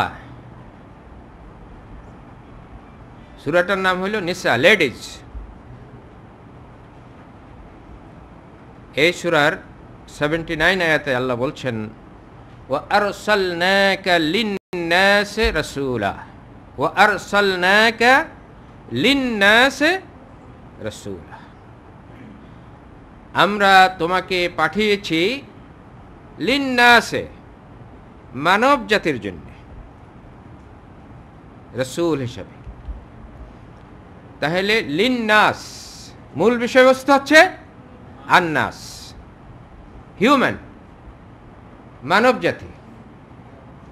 আল কোরআনের মূল বিষয়বস্তু হচ্ছে মানব জাতি। আমরা আগে উল্লেখ করেছি সূরা 2 আল বাকারার 185 নম্বর আয়াতে একই কথা বলা হয়েছে, শাহরু রমাদানাল্লাযী উনজিলা ফীহিল কুরআন হুদাল লিন-নাস, হুদাল লিন-নাস, গাইডেন্স ফর হিউম্যান বিং, মানব জাতির জন্য পথনির্দেশ। তাহলে কোরআন মজিদটা হচ্ছে হুদান, গাইডেন্স, কাদের জন্য? মানব জাতি। তাহলে আল কোরআনের বিষয়বস্তু হচ্ছে মানব জাতি, মানব জাতি। আল কোরআনের বিষয়বস্তু মুসলমান নয়, কাফেরও নয়, মুশরিকও নয়, মুসলিম বা অমুসলিম কেউই আল কোরআনের বিষয়বস্তু নয়। জিনেরাও আল কোরআনের বিষয়বস্তু নয়। অনেকেই প্রশ্ন করেন এই কোরআন কি জিনদের জন্য নাজিল হয়েছে? নো, কোরআন বলছে হুদাল লিন-নাস ওয়া আরসালনাকা লিন-নাসি রাসূলা, মানুষের জন্য রাসূল হিসেবে পাঠানো হয়েছে। মানুষ, মানব জাতি আল কোরআনের বিষয়বস্তু। এই পয়েন্টটা এমন, অনেক সময় বিভ্রান্তি থাকে মানুষের মধ্যে। কোরআন আমরা পড়ি, কোরআনের মূল বিষয়বস্তু জানা না থাকলে কোরআন উপলব্ধি করা সম্ভব নয়। আমরা সিনেমা দেখার সময় লক্ষ্য করি যে মূল চরিত্র, মূল অভিনেতা অমুক, মূল অভিনেত্রী অমুক। উপন্যাস পড়ার সময় মূল চরিত্র কেন্দ্র করে আমরা পড়ি যে তার পরিণতি কি হচ্ছে, হ্যাঁ, ট্র্যাজেডি হচ্ছে না কমেডি হচ্ছে, এগুলো আমরা দেখি। কোরআন পড়ার সময় এটা মাথায় থাকে না। আর এই জিনিস মাথায় না থাকলে কোরআন বোঝা সম্ভব নয়। আল কোরআনের মূল বিষয়বস্তু হচ্ছে মানুষ, মূল চরিত্র হচ্ছে মানুষ। এটা আমাদের মাথায় ধারণ করতে হবে। 2 নম্বর কথা, কোরআন কি সব মানুষের জন্য নাজিল হয়েছে? এবং মুহাম্মদ সাল্লাল্লাহু আলাইহি সাল্লাম কি সব মানুষের নবী? ইতিপূর্বে আমরা এই কথাগুলো বিচ্ছিন্নভাবে আলোচনা করেছি এবং সেটা আপনাদের স্মৃতিতে আছে। মুহাম্মদ রাসূলুল্লাহ সাল্লাল্লাহু আলাইহি ওয়াসাল্লামের পূর্বে যারা নবী হিসাবে এসেছিলেন তাদের ব্যাপারে কোরআন বলছে যে আমি নূহকে তার কওমের কাছে পাঠিয়েছি, মূসাকে তার কওমের কাছে পাঠিয়েছি। এইভাবে আল্লাহ তাআলা নবীকে উল্লেখ করেছেন এবং কাদের কাছে পাঠিয়েছেন সেই কথাটাও উল্লেখ করেছেন। ইন্না আরসালনা নূহান ইলা কওমিহি, সূরা নূহ 1 নম্বর আয়াতে আল্লাহ বলছেন আমি নূহকে তার কওমের কাছে পাঠিয়েছি। ওয়াইজ ক্বালা মূসা লিকাওমিহি, মূসা তার কওমকে বলেছে, তার জাতিকে বলে। ওয়াইজ ক্বালা ঈসা ইবনে মারইয়াম ইয়া বনি ইসরাঈল ইন্নী রাসূলুল্লাহ ইলাইকুম, ঈসা এসে বললেন হে বনি ইসরাইল আমি তোমাদের কাছে রসুল হিসাবে এসেছি। সকল নবী রসুল অতীতের যারা এসেছেন তারা তাদের কওমের কাছে এসেছেন, তবে একজন নবীর ব্যাপারে কওম শব্দটা ব্যবহার করা হয়নি, তিনি হচ্ছেন ইব্রাহিম। এবং বাস্তবেও আমরা দেখি যে ইব্রাহিম আলাইহিস সালাম জন্ম নিয়েছেন ইরাকে, তার নবুয়তি কার্যক্রম পরিচালনা করেছেন পুরো মধ্যপ্রাচ্য জুড়ে এবং হিজাজ জুড়ে, এমনকি মিশরেও তিনি দাওয়াতি কার্যক্রম পরিচালনা করেছেন। অতীতের সকল নবীর মধ্যে ব্যতিক্রম ইব্রাহিম আলাইহিস সালাম, যার নবুয়তি কার্যক্রম পরিচালনার ব্যাপকত্ব আমরা দেখতে পাই। এবং কুরআন মজিদে জাইলুকা লিন্নাসে ইমামা, আল্লাহ বলছেন আমি তোমাকে লিন্নাস মানুষের জন্য ইমাম বানিয়েছি, নেতা বানিয়েছি। ইব্রাহিম আলাইহিস সালামের ব্যাপারে এই কথা আল্লাহ তাআলা বলেছেন। আর এখানে আন্নাস বলা হয়েছে, আন্নাস মানে মানব জাতি। সর্বশেষ নবী মুহাম্মদুর রাসূলুল্লাহ সাল্লাল্লাহু আলাইহি ওয়াসাল্লামের ব্যাপারে কোরআন সুস্পষ্টভাবে বলছে, সূরা সাবা 28 নম্বর আয়াত, গোটা ইয়েমেন অঞ্চল জুড়ে একটি সাম্রাজ্য ছিল, সেই সাম্রাজ্যের নাম ছিল তখন সাবা। কোরআন মজিদে একটি সূরার নাম সাবা। এই সূরায় 28 আয়াতে আল্লাহ তাআলা বলছেন ওয়ামা আরসালনাকা ইল্লা কাফাতাল লিন্নাসি বাশীরাও ওয়া নাযীরা, হে মুহাম্মদ ওয়ামা আরসালনাকা আমি তোমাকে পাঠাইনি, ইল্লা তবে পাঠিয়েছি, কাফাতাল লিন্নাস সমগ্র মানব জাতির জন্য, সমগ্র মানব জাতির জন্য, বাশীরাও ওয়া নাযীরা সতর্ককারী এবং সুসংবাদদাতা হিসেবে। সূরা 7 সূরা আরাফে 158 আয়াতে আল্লাহ তাআলা বলছেন হে মুহাম্মদ কুল ইয়া আইয়ুহান নাস ইন্নী রাসূলুল্লাহ ইলাইকুম জামিয়া, ইলাইকুম জামিয়া, হে মানব জাতি, ইয়া আইয়ুহান নাস হে মানব জাতি, ইন্নী রাসূলুল্লাহ ইলাইকুম আমি আল্লাহর রসুল হিসাবে প্রেরিত হয়েছি তোমাদের কাছে, ইলাইকুম তোমাদের কাছে, জামিয়ান তোমাদের সকলের কাছে, হে মানব আমি তোমাদের সকলের কাছে আল্লাহর রসুল হিসাবে প্রেরিত হয়েছি। কোরআনের ব্যাপারেও একই কথা আল্লাহ তাআলা বলছেন। সূরা ইব্রাহিম 52 নম্বর আয়াতে আল্লাহ বলছেন হাযা বালাগুল লিন্নাস, হাযা বালাগুল লিন্নাস, this book is the message for human being, for mankind. গোটা মানব জাতির জন্য এই কোরআন মেসেজ, বার্তা, আল্লাহর বার্তা। তাহলে আমরা পেলাম মুহাম্মদ রাসূলুল্লাহ সাল্লাল্লাহু আলাইহি ওয়াসাল্লাম এবং তার প্রতি অবতীর্ণ আল কোরআন গোটা মানব জাতির। কোরআনে কি কি বিষয় নিয়ে আলোচনা হয়েছে এটা সূচিপত্র হিসাবে কোরআনে লিখে দেওয়া হয়নি। কোরআনে কোনো ইন্ডেক্স দেওয়া হয়নি যে এই বিষয় কোরআনে আলোচনা হয়েছে। আধুনিক কালে কোনো বই পড়তে গেলে উপন্যাস ছাড়া বা নাটক ছাড়া অন্যান্য বই পড়তে গেলে দেখি যে ইন্ডেক্স আছে, সূচিপত্র আছে। কোরআনে এই ধরনের কোনো সূচিপত্র দেওয়া হয়নি। তবে কোরআন মজিদে বিভিন্ন জায়গায় আল্লাহ তাআলা বলে দিয়েছেন যে এই কোরআনে কি বিষয় নিয়ে আলোচনা হয়েছে।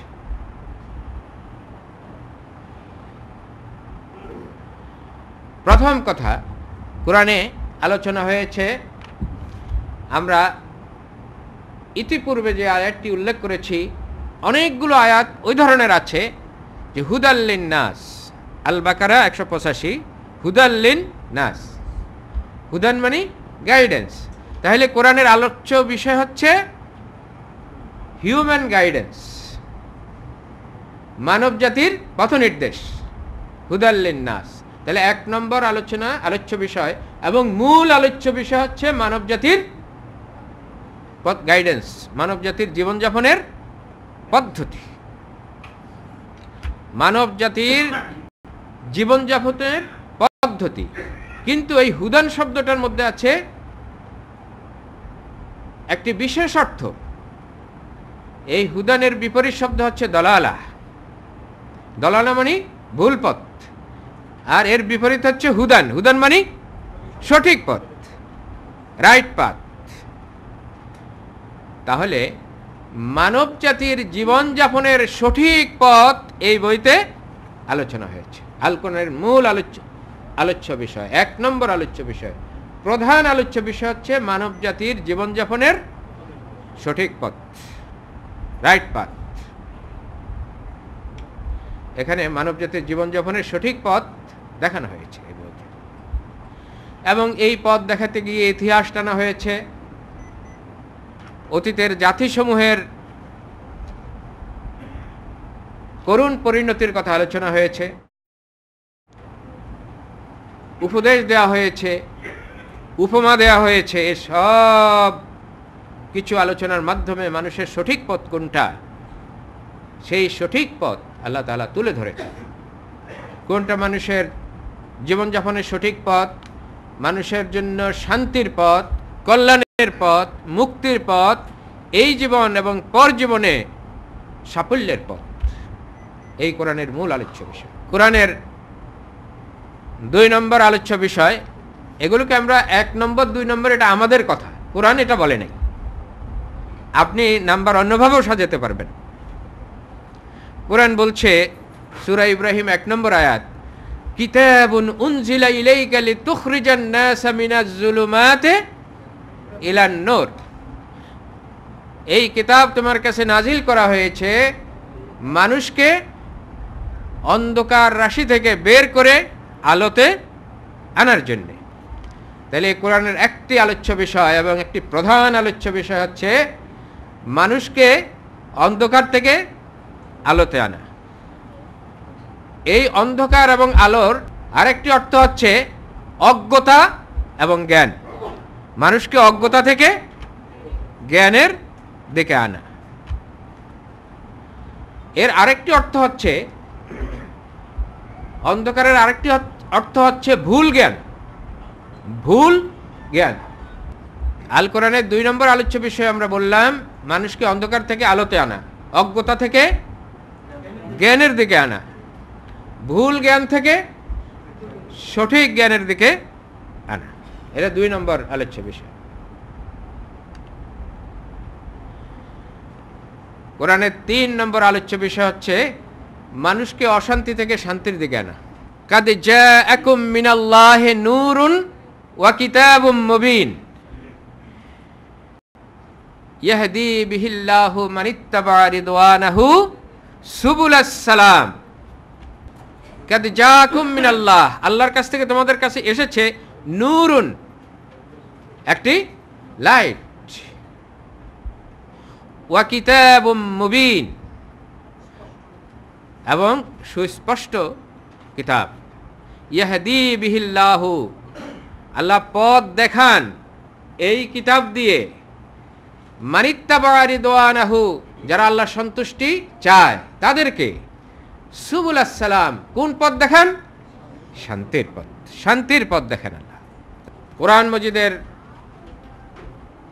আরেকটি আলোচ্য বিষয় এবং গুরুত্বপূর্ণ আলোচ্য বিষয় হচ্ছে মানব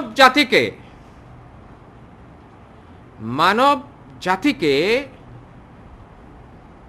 ইনসাফ, সুবিচার, ন্যায় বিচার এবং ব্যালেন্সের উপর প্রতিষ্ঠিত করা। ব্যালেন্স, মানব সমাজে ব্যালেন্স প্রতিষ্ঠা করা, এটা হচ্ছে কোরআনের একটি আলোচ্য বিষয়। কিভাবে এই কাজ করবে, কিভাবে মানব জাতিকে ব্যালেন্সের উপরে প্রতিষ্ঠিত করবে, ইনসাফের উপর প্রতিষ্ঠিত করবে, ন্যায়ের উপর প্রতিষ্ঠিত করবে, এই আলোচনা কোরআনের একটি আলোচ্য বিষয়, মৌলিক আলোচ্য বিষয়।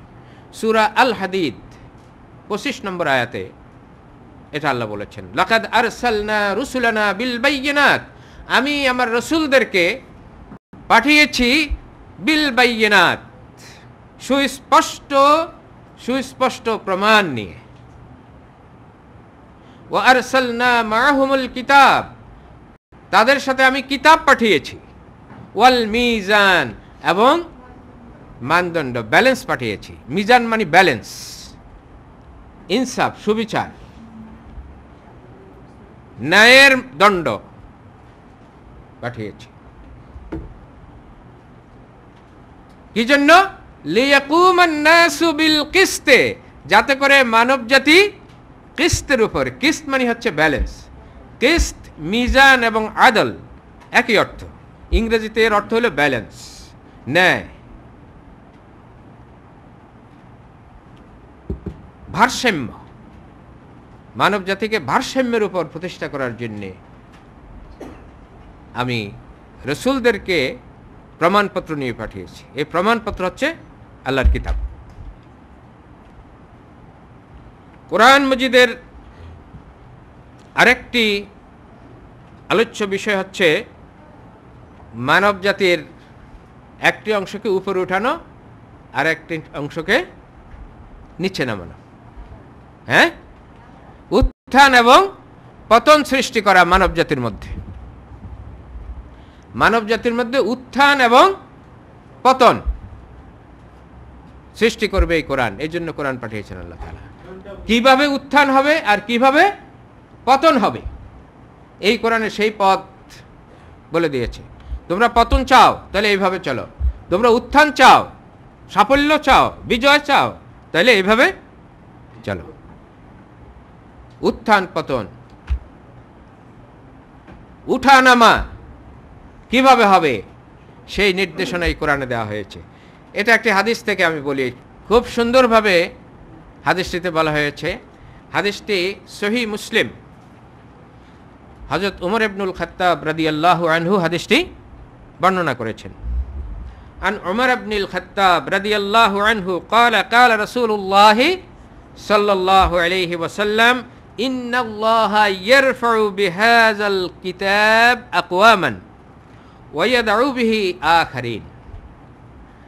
আল্লাহ এই কিতাব দ্বারা কোন জাতিকে উপরে উঠান আর কোন জাতিকে অধপতিত করেন। কাদেরকে উপরে উঠান? অন্য হাদিসে সেটা বলা হয়েছে মান তামাসসাকা বিহি নাজাত, যারা এই কিতাবকে আঁকড়ে ধরলো। ওই হাদিসটির পুরো অর্থ হচ্ছে কোরআন হচ্ছে আল্লাহর রশি, এটা কোরআনেও বলা হয়েছে হাবলুল্লাহি ওয়াতাসিমু বিহাবলিল্লাহি জামিয়া, কোরআন আল্লাহর রশি। ওই হাদিসে বলা হয়েছে যে আল্লাহর রশি আঁকড়ে ধরবে, না যা সে উপরে উঠে গেল। কেউ যদি গর্তে পড়ে যায়, কোরআনে বলা হয়েছে ইন্নাল ইনসানা লাফি খুসর, মানুষ গর্তে পড়ে গেছে। খুসর মানে কি? যে নিচে পড়ে যায়, ধ্বংস হয়ে যায়। পাহাড়ের উপর থেকে নিচের দিকে পড়ে গেছে, খাসারা। খাসারা মানে উপর থেকে নিচে পড়া। ইন্নাল ইনসানা লাফি খুসর, মানব জাতি পড়ে গেছে নিচের দিকে, অধঃপতনের দিকে গেছে। এখন এই অধঃপতন থেকে উঠার উপায় কি? আপনারা দেখবেন যেখান থেকে উদ্ধার করা যায় না, কেউ যদি খাসারা হয়, পড়ে যায়, তো হেলিকপ্টারে উদ্ধারের জন্য যায়। হেলিকপ্টার তো একবার পুরো নিচে নামতে পারে না, কি করে? রশি ছাড়ে নিচের দিকে রশি ছাড়ে। রাসূলুল্লাহ সাল্লাল্লাহু আলাইহি ওয়াসাল্লাম বলেন, মান তামাসসাকা বিহি, যে মজবুত করে আল্লাহর রশি ধরলো, না যা, সে উপরে উঠে গেল। আর যে রশি ছেড়ে দিল, সে নিচে পড়ে গেল। এটা হচ্ছে কোরআনের কাজ। কোরআন যারা ধরবে তারা উঠবে, আর কোরআন যারা ছেড়ে দেবে তারা নামবে। বর্তমান মুসলিম উম্মাহ পড়ে গেছে কেন? ছেড়ে দিয়েছে। রসুলের যুগে উঠেছে কেন? কোরআন ধরেছে। আমরা দেখলাম যে কোরআনের দৃষ্টিতে মানুষ দুই ভাগে বিভক্ত, যারা কোরআন ধরেছে আর যারা ধরেনি বা ছেড়ে দিয়েছে বা প্রত্যাখ্যান করেছে। একটু মাথা ঘামিয়ে গেছে।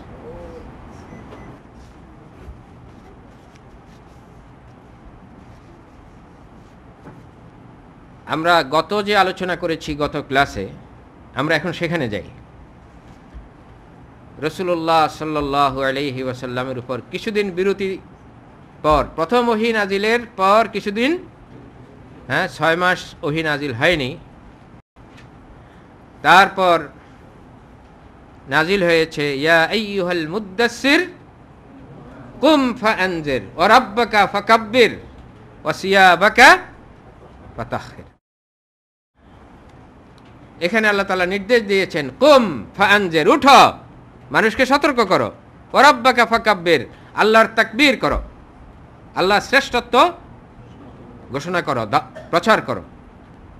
মুহাম্মদুর রাসূলুল্লাহ সাল্লাল্লাহু আলাইহি ওয়াসাল্লাম আল্লাহর বাণী নিয়ে, আল্লাহর মেসেজ নিয়ে, কোরআন নিয়ে মানুষের সমাজে নেমে পড়লেন। সূরা আল মুদ্দাসসির নাজিলের পর আল্লাহর রাসূল আর কোনোদিন হিরার গুহায় ফিরে যাননি। মনে হয় যেন তিনি হিরার গুহা থেকে ছিটকে পড়লেন। ওই ধ্যান থেকে, ওই নির্জনতা থেকে তিনি বেরিয়ে এলেন। কোথায় বেরিয়ে এলেন? ইলান নাস, মানব সমাজের কাছে, মানব সমাজের মধ্যে ফিরে এলেন, মানব সমাজের কাছে ফিরে এসেছেন। সুস্থ বিবেক বুদ্ধি যাদের ছিল, যাদের মধ্যে পার্থিব স্বার্থ, লোভ, লালসা, কামনা, বাসনা এগুলো ছিল না, বরং তারা মানব কল্যাণ চেয়েছেন, নিচের কল্যাণ চেয়েছেন, এমন বিবেক বুদ্ধি সম্পন্ন, সুস্থ বিবেক বুদ্ধি সম্পন্ন লোকেরা আল্লাহর রসুলের দাওয়াত কবুল করেছে। তারা কোরআনকে আঁকড়ে ধরেছে এবং কোরআনের প্রচার প্রতিষ্ঠার জন্য ঠিক তেমনি প্রতিজ্ঞা করেছে যেভাবে আল্লাহ রসুল এই দায়িত্ব আল্লাহর পক্ষ থেকে গ্রহণ করেছেন। বাকিরা প্রত্যাখ্যান করেছে, স্বার্থবাদী লোকেরা। এই কোরআন যখন আল্লাহর রসুল মানুষের সামনে পেশ করলেন, কোরআন পেশ করা মানে কোরআনের বিষয়বস্তু পেশ করা, কোরআনের বিশ্বাস পেশ করা, কোরআনের আদর্শ পেশ করা, কোরআনের দর্শন, দৃষ্টিভঙ্গি, ধ্যান ধারণা পেশ করা। এগুলো যখন পেশ করলেন আল্লাহ রসুল মানুষের সামনে, তখন অধিকাংশ মানুষ, বেস্টেড ইন্টারেস্ট গ্রুপ, কায়েমি স্বার্থবাদী লোকেরা আল্লাহ রসুলের বিরোধিতা করতে শুরু করল। 3 ধরনের ভেস্টেড ইন্টারেস্ট গ্রুপ, কায়েমি স্বার্থ, যাদের স্বার্থ সমাজের সাথে জড়িত ছিল, এই 3 ধরনের স্বার্থবাদী লোকেরা রসুলের বিরোধিতা করেছে। এবং সব নবীর বিরোধিতাই এই 3 ধরনের লোকেরা করেছে, শুধু মুহাম্মদ রাসূলুল্লাহ সাল্লাল্লাহু আলাইহি সাল্লামই নয়, বরং সকল নবী রসুলের বিরোধিতা করেছে 3 ধরনের ভেস্টেড ইন্টারেস্ট গ্রুপ। নাম্বার 1, 1 নম্বর বিরোধিতা করেছে ধর্মীয় স্বার্থের গ্রুপ। ধর্মীয় স্বার্থ যাদের ছিল, ধর্মকে যারা ব্যবসার হাতিয়ার হিসাবে, জীবিকার হাতিয়ার হিসাবে, সামাজিক মর্যাদার হাতিয়ার হিসাবে গ্রহণ করেছিল, এরা বিরোধিতা করেছে। সকল নবী রাসূলের এরাই 1 নম্বর বিরোধিতা করেছে। 2 নম্বর বিরোধিতা করেছে রাজনৈতিক স্বার্থ যাদের ছিল, রাজনৈতিক ও সামাজিক কর্তৃত্ব যাদের হাতে ছিল, তারা বিরোধিতা করেছে। Social and political vested interest group, এরা বিরোধিতা করেছে। সমাজের নেতা যারা ছিল, শাসক যারা ছিল, সরদার যারা ছিল, এরা বিরোধিতা করেছে। 3 নম্বর হচ্ছে অর্থনৈতিক স্বার্থ যাদের জড়িত ছিল, অবৈধভাবে মানুষকে অর্থনৈতিক জালে আবদ্ধ করে নিয়েছিল, এরা বিরোধিতা করেছে। দেখুন, ধর্মীয় স্বার্থ যাদের জড়িত ছিল, এদের মধ্যে সবচেয়ে ভালো উদাহরণ হযরত ইব্রাহিমের ফাদার। ইব্রাহিমকে হযরত ইব্রাহিম আলাইহিস সালামের ফাদার বললেন, তুমি আমার খোদাদের বিরুদ্ধে কথা বলো, আমি অবশ্যই তোমাকে পাথর মেরে হত্যা করব, অথবা আমি তোমাকে লাঞ্ছিত করে দেশ থেকে তাড়িয়ে দেব। মুহাম্মদ রাসূলুল্লাহ সাল্লাল্লাহু আলাইহি ওয়াসাল্লামের বিরোধিতা করেছে তার বংশের লোকেরা, ওই সব লোকেরা যারা কাবাগরের মূর্তিগুলোকে রক্ষণাবেক্ষণ করার দায়িত্ব গ্রহণ করেছিল এবং এই দায়িত্বে নিয়োজিত ছিল। এই মূর্তিগুলোর বিরুদ্ধে, এই ইলাহদের বিরুদ্ধে, এই খোদাদের বিরুদ্ধে কথা বলার কারণে তারা নিজেরাও জানতো এগুলো খোদা হতে পারে না, কিন্তু এগুলোর সাথে তাদের স্বার্থ জড়িত ছিল। গোটা আরব থেকে লোকেরা আসতো, এগুলোর জন্য ভ্যাট নিয়ে আসতো, এগুলোর জন্য মানত মানত, এই সব কিছু তারা খাইত।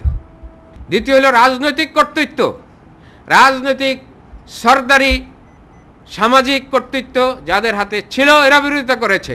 আবু জাহেল সামাজিক কর্তৃত্ব ছিল, ফেরাউন রাজনৈতিক কর্তৃত্ব তার হাতে ছিল, হামান রাজনৈতিক কর্তৃত্ব ছিল, এরা নবীদের বিরোধিতা করেছে। আবু সুফিয়ান রাজনৈতিক কর্তৃত্ব ছিল, এরা বিরোধিতা করেছে। উতবা সাইবা রাসূলের বিরোধিতা করেছে। এরপরে অর্থনৈতিক স্বার্থবাদী গ্রুপ, এদের প্রতীক হলো আবু লাহাব। পুঞ্জীভূত অর্থের মালিক ছিল সে, কৃপণ ছিল, এবং এই অর্থের উৎস অবৈধ সুদী কারবার,